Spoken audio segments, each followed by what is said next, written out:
बुद्ध आणि त्यांचा धम्म या पुस्तकाचे वाचन. भाग दुसरा. नेहमीकरिता अभिनिष्क्रमण. कायमचा सर्व संग परित्याग. कपिलवस्तू ते राजगृह. कपिलवस्तूमधून निघाल्यानंतर मगध राजाची राजधानी राजगृह येथे जाण्याचा सिद्धार्थ गौतमांनी विचार केला. त्याकाळी राजा बिंबिसार तेथे राज्य करीत होता. थोर तत्त्वज्ञ, विचारवंत, विद्वान, पंडित, दार्शनिक तेथे निवास करीत होते. हा विचार करून सिद्धार्थ गौतम गंगा नदीच्या सागराप्रमाणे विशाल पात्राची व तेज वेगवान प्रवाहाची पर्वा न करता पैल तीरावर पोचले. मार्गात प्रथम साकी नावाच्या ब्राह्मण योगिनीच्या आश्रमात सिद्धार्थ गौतम थांबले. नंतर पुढे प्रज्ञा नावाच्या दुसऱ्या ब्राह्मण महर्षी स्त्रीच्या आश्रमात थांबले. त्यानंतर रेवत नावाच्या ब्राह्मण ऋषीच्या आश्रमात ते काही काळ थांबले. या सर्वांनी त्यांचे अतिशय चांगले आदरातिथ्य केले. सिद्धार्थाचे व्यक्तिमत्व, त्यांची तेजस्विता, त्यांचे अनुपम देखणेपण पाहून त्या प्रदेशातील सर्व लोक आश्चर्यचकित होऊन विचार करीत की यांनी परिवज्रकाची वस्त्र का धारण केली असतील. सिद्धार्थ गौतमांना पाहून अन्यत्र दुसरीकडे जाणारा निश्चल स्तब्ध उभा राही. उभा असलेला मनुष्य ताबडतोब त्याच्या मागे चालू लागे. सावकाश चालणारा मनुष्य त्याच्या मागे धावू लागे आणि बसलेला मनुष्य एकदम उठून उभा राही. काही लोक सिद्धार्थ गौतमांना दोन हात जोडून वंदन करीत, तर काही जण आदरपूर्वक नतमस्तक होऊन अभिवादन करीत. काही सिद्धार्थ गौतमाची आपुलकीने प्रेमाने विचारपूस करीत. असे कोणीही नव्हते की ज्यांनी सिद्धार्थ गौतमाच्या प्रती आदरभाव व्यक्त केला नाही. रंगीबेरंगी कपडे घातलेल्या सिद्धार्थ गौतमाच्या समोर जाण्यास संकोच होत असे. आपापसात व्यर्थ बडबड गप्पागोष्टी करणारे गप्प बसत. सिद्धार्थ गौतमांना पाहिल्यावर असे कोणीही नव्हते की जे व्यर्थ संकल्प विकल्प करीत असत, वाईट विचार करीत असत. सिद्धार्थ गौतमाच्या भुवया, सिद्धार्थ गौतमाचे भव्य कपाळ, सिद्धार्थ गौतमाचे तेजस्वी मुख, सिद्धार्थ गौतमाची देहयष्टी व सिद्धार्थ गौतमाची एटबाज चाल व सिद्धार्थ गौतमाकडे सर्वांगाने पाहून त्याच क्षणी त्याची दृष्टी तिथे खेळून राहील. अतिशय दूरचा व खडतड प्रवास करून 5 डोंगरांनी वेढलेल्या सम्यक पर्वतराजीने संरक्षित, अलंकृत आणि सर्वत्र मंगलमय स्थळांनी पुनीत अशा राजगृह नगरीत सिद्धार्थ गौतम पोहोचले. राजगृहात पोहोचल्यावर सिद्धार्थ गौतमांनी पांडव पर्वताच्या पायथ्याशीच एक जागा निवडून तात्पुरत्या वास्तव्याकरता त्यांनी एक लहानशी पर्णकुटी तयार केली. कपिलवस्तू ते राजगृह हे अंतर पाऊल वाटेने जवळजवळ 400 मैल आहे. सिद्धार्थ गौतमांनी हा संपूर्ण दीर्घ प्रवास पायीच केला. मगध नरेश बिंबिसार यांचा सल्ला. दुसऱ्या दिवशी सिद्धार्थ गौतम आपल्या अन्नपात्रासह अन्नदान स्वीकारण्याकरता सारिका करीत निघाले. त्यावेळेस फार मोठा समुदाय त्यांच्या भोवती गोळा झाला. त्यावेळेस मगध नरेश श्रेणीय बिंबिसार राजांनी आपल्या राजमहालाभोवती जमलेला प्रचंड जनसमुदाय पाहिला व त्यांनी विचारणा केली. एका राजदरबारी सेवकाने वृत्तांत कथन केला, ज्यांच्याबद्दल ब्राह्मणांनी भविष्य वर्तविले होते की हे एकतर सर्वश्रेष्ठ प्रज्ञा प्राप्त करतील, बुद्ध होतील किंवा या पृथ्वीचे चक्रवर्ती सम्राट होतील, तेच हे शाक्य राज्यांचे राजपुत्र जे आता परिवाज्रक आहेत. त्यांना पाहण्याकरिता त्यांचेकडे सर्वजण एकटच नगरेने पाहात गोळा झाले आहेत. बिंबिसार राजांनी एकूण विचार केला व ताबडतोब त्यांनी राजदरबारी सेवकाला आज्ञा केली. सिद्धार्थ गौतम कुठे जात आहेत? राजदरबारी सेवक राजाज्ञेप्रमाणे राजपुत्राच्या मागे जाऊ लागला. स्थिर व 2 गज जोखंड अंतरापर्यंत दृष्टी ठेवून शांत स्वर व तोलून मापून पावले टाकीत शरीर व मनाने भरकटणारे विचार काबूत ठेवणारे श्रेष्ठ परिवारजक चारिका करीत निघाले. मिळेल ते अन्नदान स्वीकारून ते पर्वताच्या एका निवांत कोपऱ्यात बसले व अन्न सेवन करून ते पांडव पर्वत चढून गेले.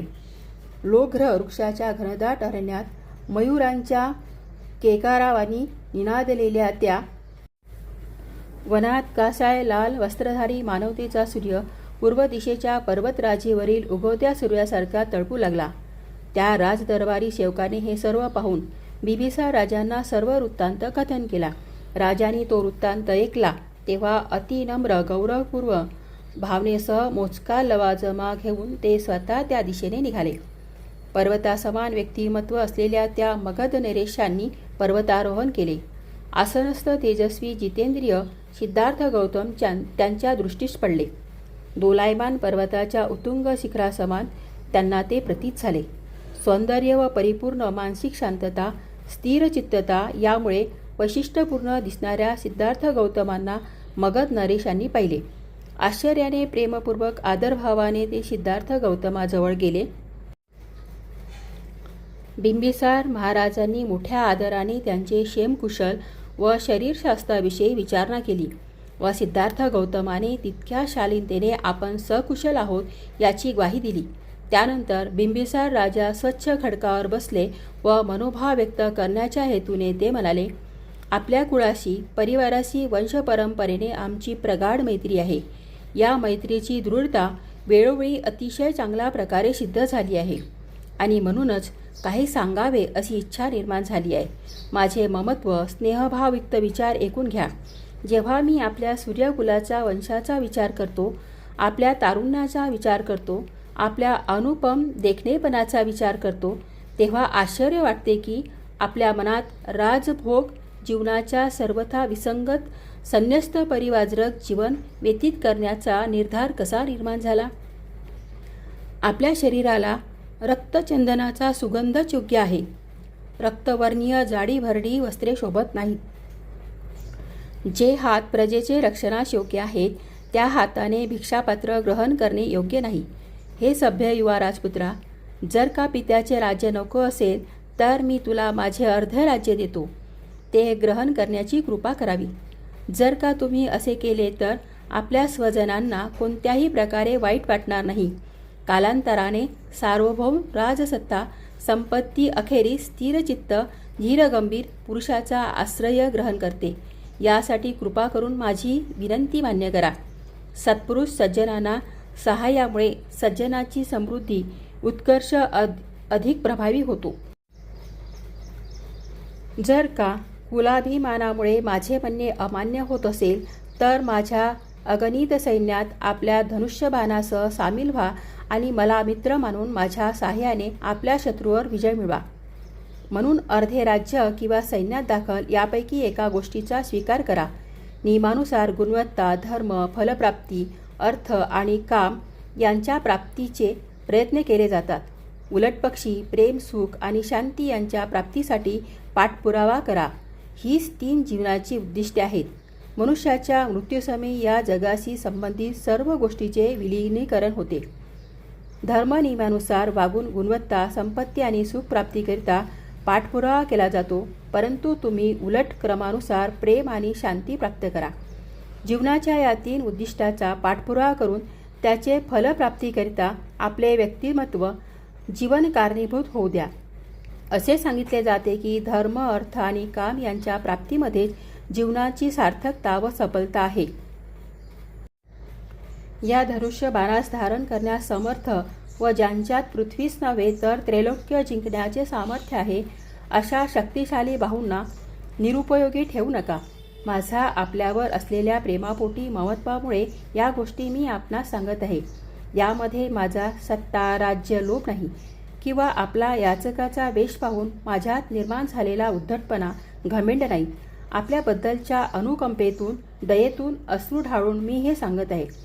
याचक संन्यासाचे जीवन जगू इच्छिणाऱ्या व आपल्या कुलाचे गौरवस्थान असलेल्या सिद्धार्थ गौतमा, आता तारुण्यातच कामभोगाचा आनंद घ्या. यानंतर येणारे वृद्धत्व आपल्या सौंदर्यास नष्ट करेल. वृद्ध धर्माचरणाने पुण्य मिळू शकतो. वृद्धापकाळी मनुष्य विषयभोगास असहाय्य असतो, अयोग्य असतो. म्हणूनच तरुणांसाठी विषय सुख भोग, मध्यमवयीनांना संपत्ती व वृद्ध लोकांकरिता धर्म असे सांगितले आहे. या युगात तारुण्य हे संपत्ती आणि धर्म यांचा शत्रू आहे. कामसुखाला आपण कितीही सुरक्षित ठेवले तरी त्यांना आपण धरून ठेवू शकत नाही. म्हणून जिथे कुठे सुख भोग प्राप्त असतील त्या ठिकाणी याचा तारुण्यात आनंद घेतला पाहिजे. वार्धक्य हे विचारप्रधान आहे. ते स्वभावतः गंभीर व शांत राहते. अधिक प्रयास न करता अपरिहार्यपणे ते विकाररहित अनासक्त संयमभाव प्राप्त करते. यास लोकलज्जा हे देखील कारण असते. म्हणूनच चंचल बाह्य वस्तूकडेच आकर्षित होणाऱ्या निष्काळजी आणि दूरदृष्टी नसलेल्या तारुण्याच्या मोहमयी फसव्या काळातून बाहेर पडल्यावर सुरक्षितपणे जंगलातून सुखरूपपणे बाहेर पडलेल्या माणसाप्रमाणे सुज्ञ लोक सुटकेचा निश्वास टाकतात. म्हणूनच चंचल अस्थिर तिमिराच्छन्न तारुण्याचा काळ जाऊ द्या. आपले सुरुवातीचे जीवन हे सुखभोगाकरिता आहे. या कालखंडात इंद्रियांना काबूत ठेवताच येत नाही. आणि जर का आपणाला धर्म कर्मकांडात आवड असेल तर आपल्याला कुलधर्मानुसार यज्ञत्याग करा. त्यामुळे सर्वोच्च स्वर्ग प्राप्ती होऊ शकते. मोठे मोठे तपस्वी ऋषी आत्मक्लेशाने ज्याची प्राप्ती करतात ते ध्येय आपल्या बाहूवर स्वर्णाचे बाहुबद्ध व नानावर्ण रत्नाच्या प्रकाशामुळे चमकणारे मुकुट धारण करणारे राजे महाराजे यज्ञयागाच्या मार्गाने प्राप्त करतात.